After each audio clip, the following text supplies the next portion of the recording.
Olá,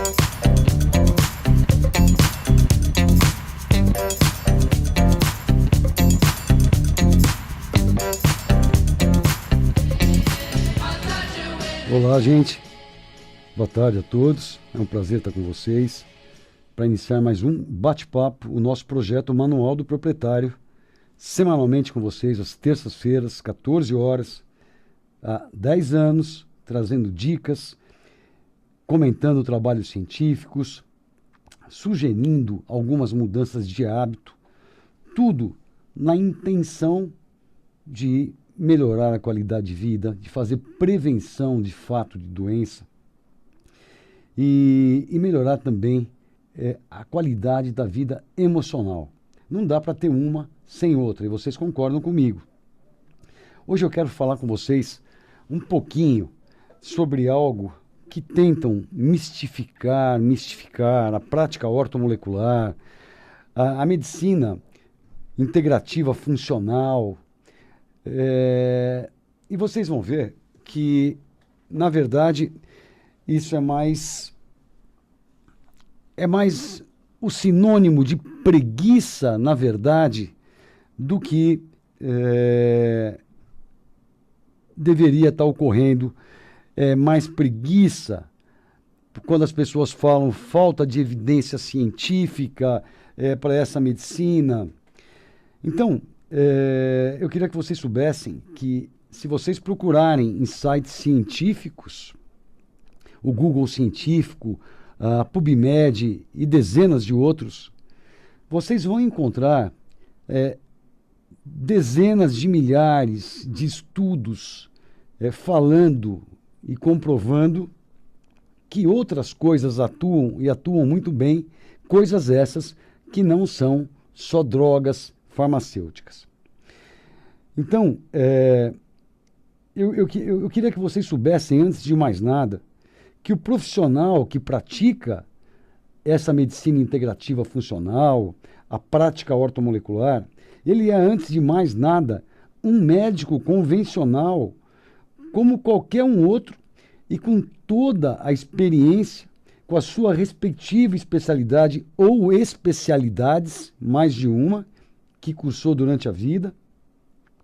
Então, esse médico, ele deve saber tudo sobre a clínica geral, incluindo também conhecimentos de todas as especialidades. Ele tem que conhecer também sobre todos os medicamentos disponíveis e outras formas convencionais de tratamento, como cirurgias, radioterapia, quimioterapia. Ele tem que ter um conceito básico. Ele é médico igual a qualquer médico. Passou pelo mesmo processo seletivo para entrar na faculdade, passou pelas mesmas cadeiras, fez a residência dele, trabalhou em diversos serviços, até que um dia, né, ele abriu a consciência para outras formas de interpretações, outras formas terapêuticas que ele pudesse juntar. Então, a partir dessa experiência, ele seria treinado como se fosse em mais uma especialidade, que seria justamente essa medicina funcional, a prática ortomolecular, e a qual engloba uma outra maneira de avaliar os pacientes, além da já rotineira conhecida, porque essa outra maneira procura pelas causas dos distúrbios, e não simplesmente calando os sintomas. E para isso, ela utiliza várias outras ciências, como a prática ortomolecular, a fitoterapia, a nutrologia clínica funcional, a homeopatia, a medicina tradicional chinesa. E com todas essas ferramentas à mão, dispõe de um arsenal muito mais poderoso para fazer a prevenção ou trazer esse paciente de volta à saúde plena, sem incorrer no risco dos enormes efeitos colaterais causados simplesmente quando se pensa em utilizar somente a medicina ortodoxa. Esse profissional não atua acreditando que toda doença deva ser curada somente por uma droga. Ele acredita na utilização de várias técnicas, sabe também que grande parte dos distúrbios tem origem a nível emocional, sendo o estresse crônico e contínuo um grande formador de doenças. e aonde ele procura atuar também, organizando os neurotransmissores, né? Orientando contra outras práticas, como práticas meditativas e muito mais que possa estar aliviando esses gatilhos. Observando isso tudo por décadas, cheguei àquelas frases que vocês já conhecem muito bem, que são o lema do nosso trabalho. Não existe 1 milhão de causas diferentes para 1 milhão de doenças diferentes, crônicas diferentes. A outra frase é que sem medicina e nutrologia funcional, sua saúde não vai bem. Não tem como ir bem. Porque nós vamos estar tapando o sol com a peneira. Eu tenho um sintoma, tomo um remédio, paro com esse sintoma, esse remédio gera efeitos colaterais, esses efeitos colaterais mais sintomas. Esses sintomas, que são por causa de algo que não é tratado, gerando mais doenças, mais remédios sintomáticos, mais efeitos colaterais, é uma bola de neve. E assim, a gente nunca sai dessa situação. Por isso, essa frase, que sem medicina e nutrologia funcional, sua saúde não vai bem, tá? E para que você possa melhor compreender, né, a diferença dessas abordagens, eu vou escolher alguns temas para vocês, devagarinho, irem acompanhando o raciocínio, tá? Então, eu vou falar um pouco sobre modulação hormonal. E eu vou escolher o termo testosterona, um hormônio de predomínio masculino, mas importantíssimo e presente nas mulheres também, não é? Que eu vou usar só como referência, porque o que eu vou falar para testosterona se aplica a todos os outros tipos de modulação hormonal. Então, primeira coisa, o erro mais comum no que se falam em terapias de reposição hormonal é que não se tratam as pessoas e se tratam os resultados dos exames. Muitos pacientes podem ter níveis normais de hormônios, naquela normalidade, né, dos valores de referência laboratorial, e estarem sem a devida ação desses hormônios. Olha a diferença da medicina funcional.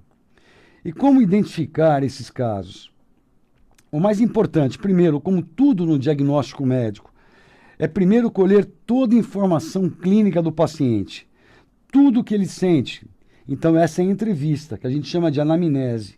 A seguir, o exame físico completo desse paciente. Com essas duas ferramentas à mão, o clínico experiente já terá uma ideia de como anda a função endocrinológica do paciente.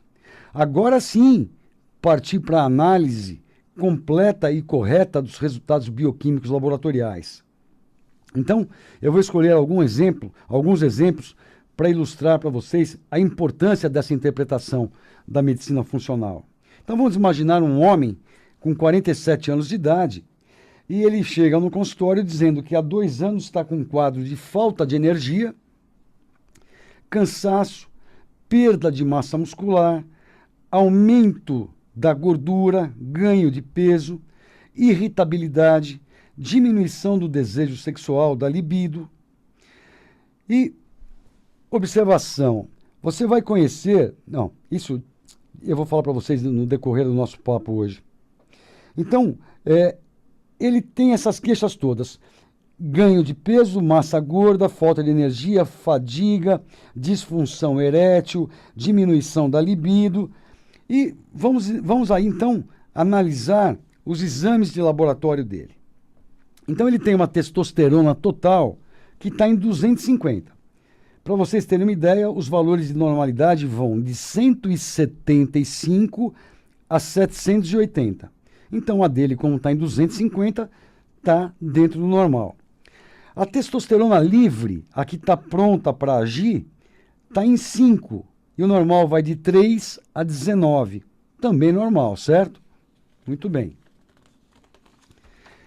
Continuando a observar, ele tem um SHBG, que é a globulina ligadora de hormônios sexuais. Essa globulina ligadora de hormônios sexuais é a proteína aonde o hormônio está ligado. E se ele estiver preso, ligado a essa proteína, ele não consegue se liberar e ir para o receptor para ter ação de hormônio. Então eu costumo brincar aqui que é como se fosse o carteiro.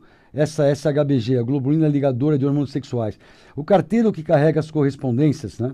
A proteína que se liga ao hormônio e a transporta o hormônio.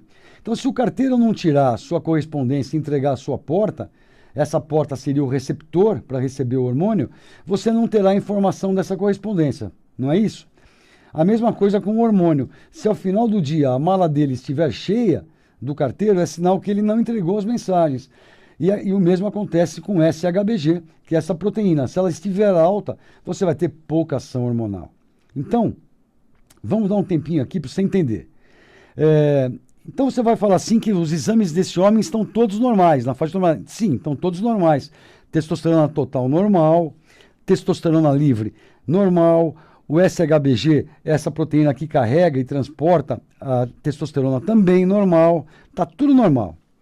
Mas imaginemos que esse mesmo paciente, né, houvesse feito uma avaliação semelhante a essa há 3 anos atrás, quando ele não apresentava ainda nenhum desses sintomas, dessas queixas de fadiga, ganho de peso, disfunção erétil, irritabilidade, dificuldade de concentração, ele estava perfeito, há 3 anos atrás. E os resultados dele eram testosterona total 500, a livre 10. Bom, se a de agora está 250 e há 3 anos atrás estava 500, se a livre agora, que está pronta para atuar, estava 10, se há 3 anos estava 5, significa que ele perdeu 100% da testosterona nos últimos 3 anos. E o SHBG dele, que estava em 50, agora está em 25. Ou melhor, que tá 50, estava em 25, ou seja, ele tinha muito mais hormônio livre para poder atuar. Então ele perdeu 100% da capacidade dele. Também dentro da faixa de normalidade. Apesar de ter perdido 100% da produção e da efetividade desse paciente. Então, será que não é por isso que são todas as queixas dele? Então, veja a importância da medicina funcional. Você ter um quadro retrospectivo, ligar isso a os sintomas que ele te conta, que ele te narra na anamnese, analisar os exames anteriores, para observar, tá, em valores normais tá, mas ele perdeu 100% dos últimos 3 anos. Então algo está acontecendo.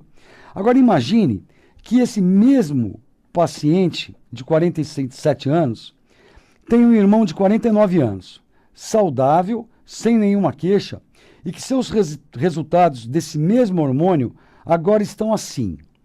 Testosterona total 550, testosterona livre 12, o SHBG, a proteína que prende a testosterona e não deixa ela agir, em 20. Ele está com todos os níveis normais também, mas mais do que o dobro da quantidade do irmão, que é mais jovem, e não tem queixa nenhuma. Então, para vocês entenderem a visão da medicina funcional, mas não para por aí. Uma vez compreendido isso aí, o que nós devemos fazer, né, com esse paciente? Então eu observei que não basta ele estar com os valores dentro da normalidade, né? Ele tem que estar em níveis ótimos dentro desses valores da normalidade. Mas a análise não para por aí. Por quê?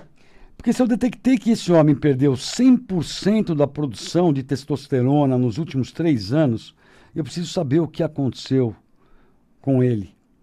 Será que diminuiu a matéria-prima necessária para o corpo dele produzir testosterona? Então nós temos que saber que o colesterol é a primeira matéria básica para se fazer testosterona. Então o colesterol não é aquele vilão que entope tudo, né? A não ser o colesterol LDL quando ele está oxidado e a parede arterial endotélio está lesada. Aí sim ele pode ser o iniciador daquelas placas que obstruem. Mas o colesterol em si, ele é a matéria-prima que a natureza faz, que o seu corpo faz. E dele depende se transformar em pregnenolone, depois ele vai virar ou cortisol ou progesterona, ou vai descer para virar dehidroepiandrosterona, e aí ele vai descendo para virar testosterona. Muito bem. Uma vez chegando em testosterona, ele pode percorrer uma via que chama aromatase e ir para estrógeno. Ou pode, por uma outra via chamada 5-alfa-reductase, virar dehidrotestosterona, DHT, que é a testosterona que não nos interessa.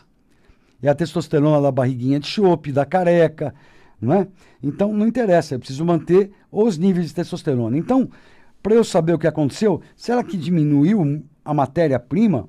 Será que esse homem usou muito remédio para colesterol e abaixou demais esse colesterol? Será que ele passou por um estresse muito grande e a pregnenolona, que era o próximo passo do colesterol, foi toda desviada para cortisol para ele vencer o estresse e aí não desceu para formar o DHEA e a testosterona? E tudo isso tem que ser corrigido. Então, se ele está com níveis muito baixos de colesterol por excesso de estatinas, deixar subir um pouquinho esse colesterol.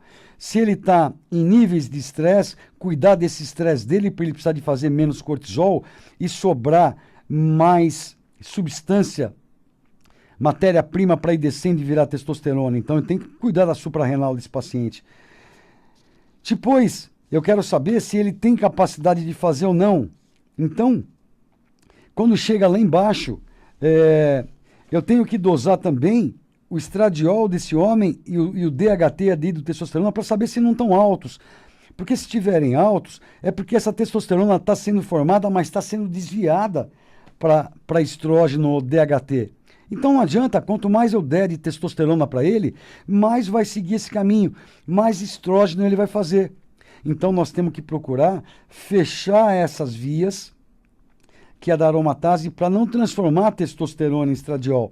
Para isso existem plantas que funcionam muito bem, como a crisina, né? E existem também substâncias da indústria farmacêutica para fazer isso. E a mesma coisa em relação para fechar a via da 5-alfa-reductase para essa testosterona não ir toda para dehidrotestosterona. E aí eu vou usar o quê? O sal palmeto, né? A finasterida. Aí quando eu fecho essas duas vias, eu vejo que ele começa a aumentar os valores de testosterona dele, sem eu ter que dar testosterona para ele. Eu simplesmente corrigi a via metabólica da formação desses hormônios. Cuidei do estresse dele, ele não teve que fazer mais tanto cortisol, não teve que desviar o eixo para fazer esse cortisol. Então, essa análise que eu preciso que vocês tenham, essa análise que é muito importante. É inadmissível, gente, sem avaliar todos esses parâmetros, ir simplesmente suplementando uma testosterona sintética injetável, sintética que não é nossa, ou oral, né, numa dosagem padronizada para todos os homens e mulheres do planeta. Como se fôssemos boiada, sem analisar nada. E ainda dá esse tipo de hormônio sintético. Então, como proceder? A uma modulação hormonal consciente e que traga ótimos resultados a todo o organismo e muito menos risco. Então, vamos primeiro lembrar que os receptores podem estar sujos com metais pesados, com agrotóxicos. Então, vale muito a pena esses pacientes passarem por um processo de detoxificação. Detoxificação do corpo todo.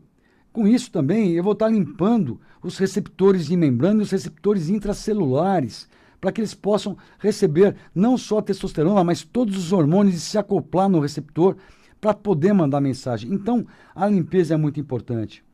Depois, preparar todo o organismo para digerir, absorver, utilizar e eliminar. Então, vocês lembram das enzimas digestivas, de manter a permeabilidade intestinal, da microbiota, de uma boa nutrição, para que ele tenha matéria-prima para ele poder produzir todos os hormônios dele. Aí fazer uma análise criteriosa dessa via metabólica que eu já falei com vocês. Como assim é? Se ele não tiver matéria-prima para fazer os hormônios, como é que eu vou fazer? Como é que eu vou fazer para o meu corpo construir o hormônio tiroidiano? A levotiroxina, o T4, e a triiodotirona, o T3.